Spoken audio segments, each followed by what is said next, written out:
Buenos días, vamos a comenzar con la clase número 8 de Introducción a la Metodología de la Investigación y vamos a ver en esta parte que ya es una continuación de algo que comenzamos a ver en la otra que era un poquito larga.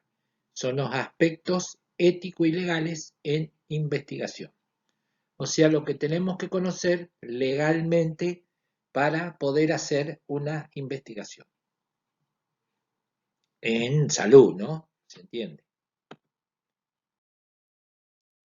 Bueno, la enfermería, como cualquier otra profesión, requiere enriquecer su cuerpo de conocimientos.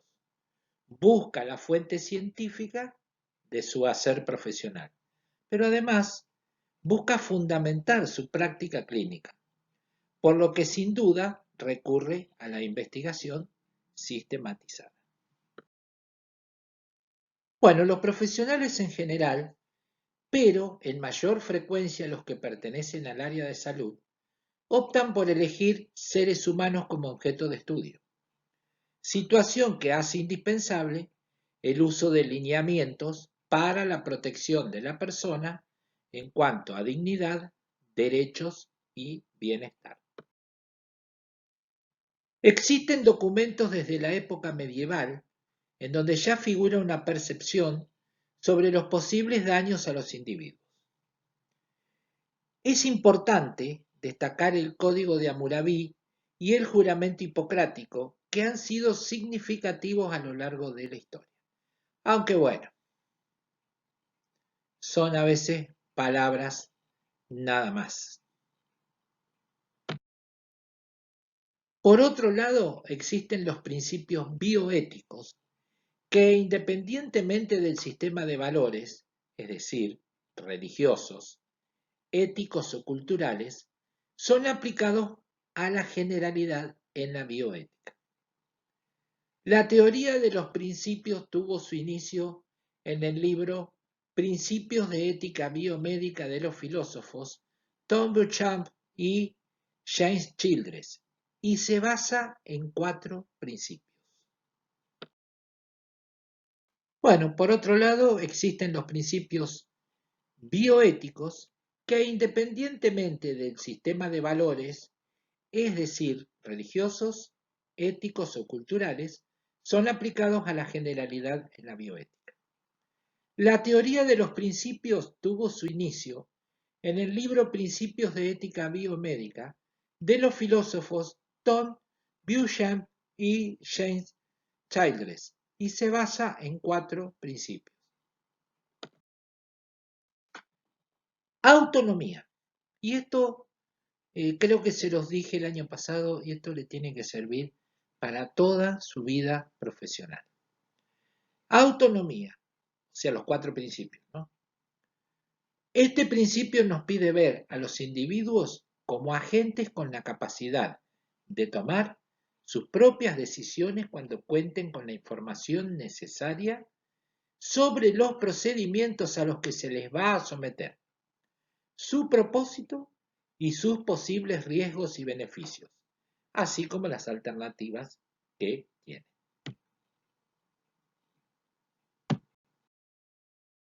Beneficencia.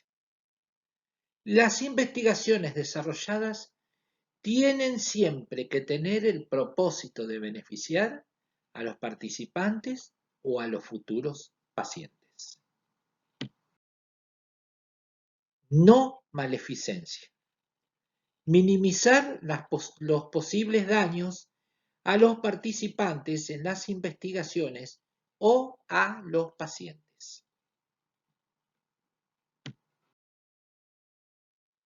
Bueno, y el cuarto principio es el principio de justicia. Se deben distribuir los bienes y servicios buscando proveer el mejor cuidado de la salud según las necesidades y promover el interés público. Estos son los 4 principios en los que se basan los derechos de los pacientes. El año que viene por ahí lo van a ver cuando tengan la materia aspectos ético-legales de la profesión se trabaja mucho con esto, con lo que es bioética.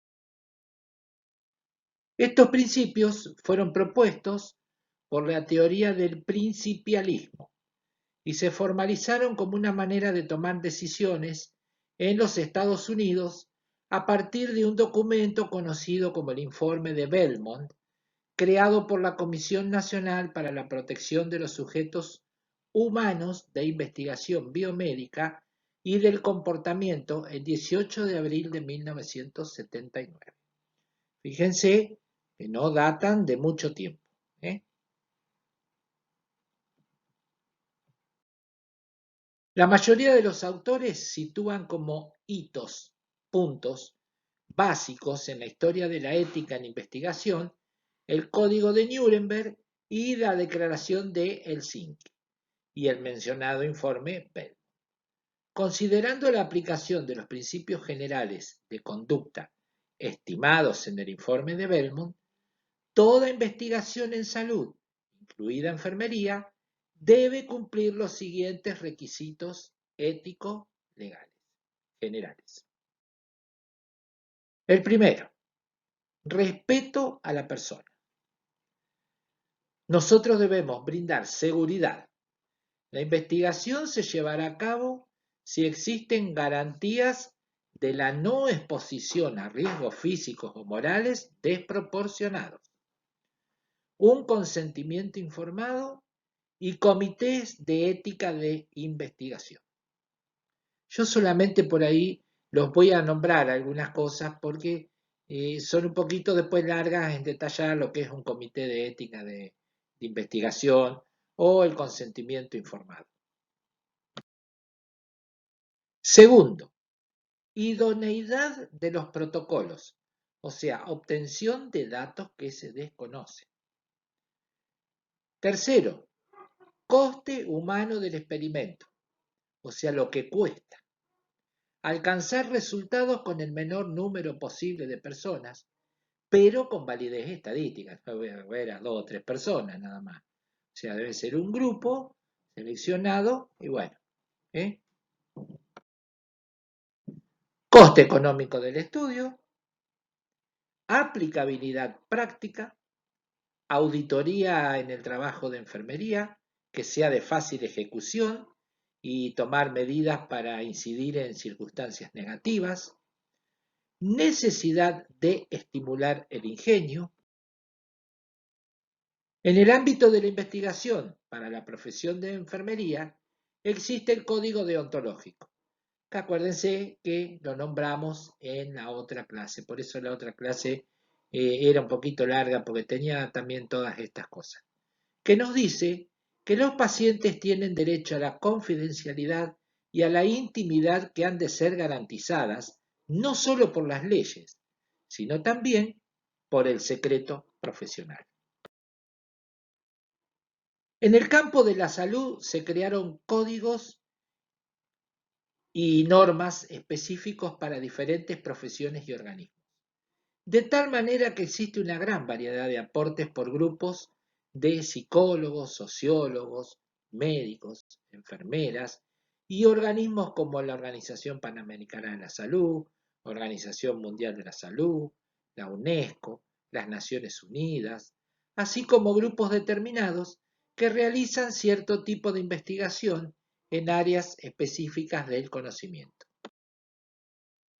En la Argentina, la Ley 11.044, Investigaciones Científicas con Seres Humanos, el título de la ley, la pueden consultar, pueden googlearla y consultarla.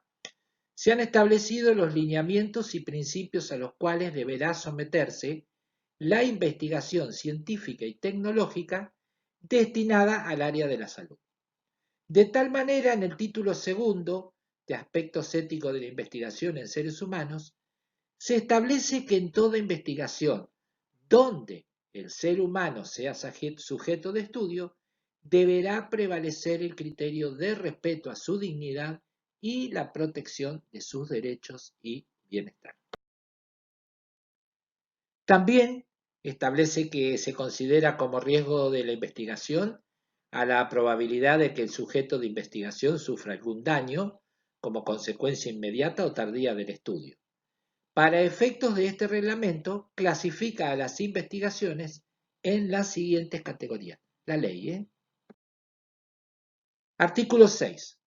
A los fines de la presente ley, las investigaciones sobre sujetos humanos son clasificados según su nivel de riesgo en las siguientes categorías. A.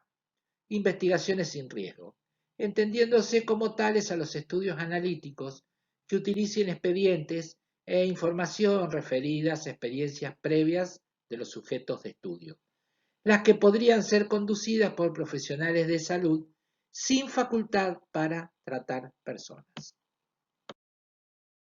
B. Investigaciones de mínimo riesgo. Las otras eran sin riesgo, estas son de mínimo riesgo, a ser determinadas y especificadas como tales por la Comisión Conjunta de Investigación en Salud, creada por la presente ley. Dichas investigaciones comportarán estudios analíticos prospectivos en los cuales se obtengan datos sobre signos a través de maniobras practicadas sobre personas. Obtención, por ejemplo, obtención de saliva, dientes residuales, dientes permanentes extraídos por indicación terapéutica, placa dental y cálculos removidos por procedimientos profilácticos no invasores, corte de pelo y uñas sin causar desfiguración, extracción de sangre por punción venosa en adultos en buen estado de salud, con frecuencia máxima de 2 veces a la semana y volumen máximo de 450 mililitros en 2 meses, excepto durante el embarazo.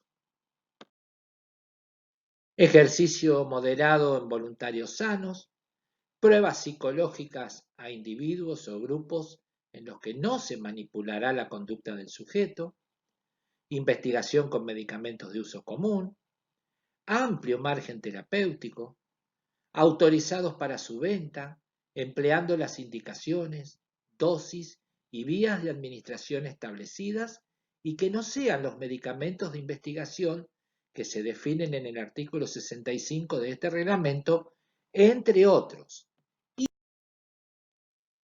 por último, investigaciones cuyo riesgo supere el mínimo establecido en B.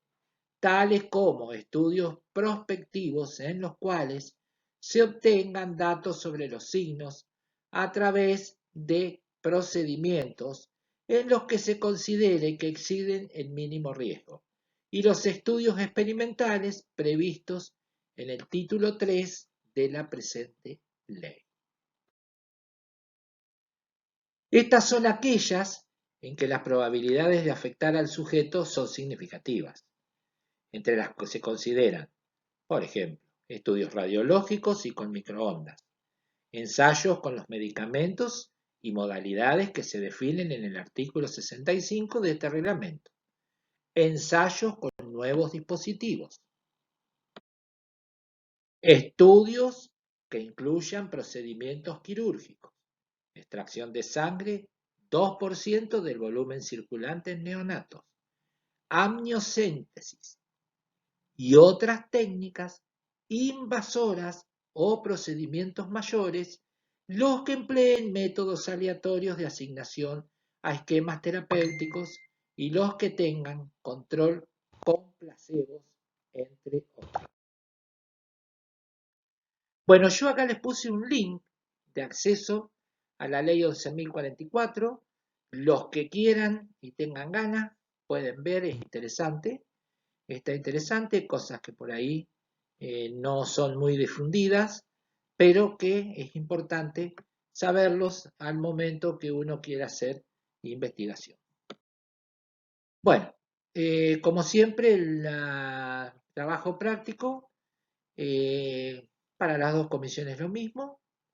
La primera consigna, que se entiende por investigación en salud a las actividades destinadas a obtener conocimiento sobre, y contesta lo que decía. ¿A qué criterios deberá ajustarse toda investigación que se refiera al estudio de seres humanos? Las investigaciones practicadas sobre sujetos humanos deberán responder a los siguientes requisitos. Los nombra y, por favor, describan dos. Describir quiere decir que de dos tienen que explicar lo que significa. Por eso está subrayado en rojito y cursivo. Según la ley, ¿qué se entiende como grupos subordinados? El 5, que deben asegurar las investigaciones realizadas con grupos subordinados. Y 6, según la ley, ¿qué se entiende por investigaciones farmacológicas? Describa todo el artículo. Es un artículo de la ley que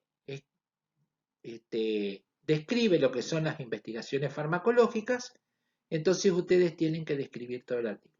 Por eso yo les dejé el link, porque si no entienden algo, cómo va todo, pueden ir a la ley y fijarse y lo describen.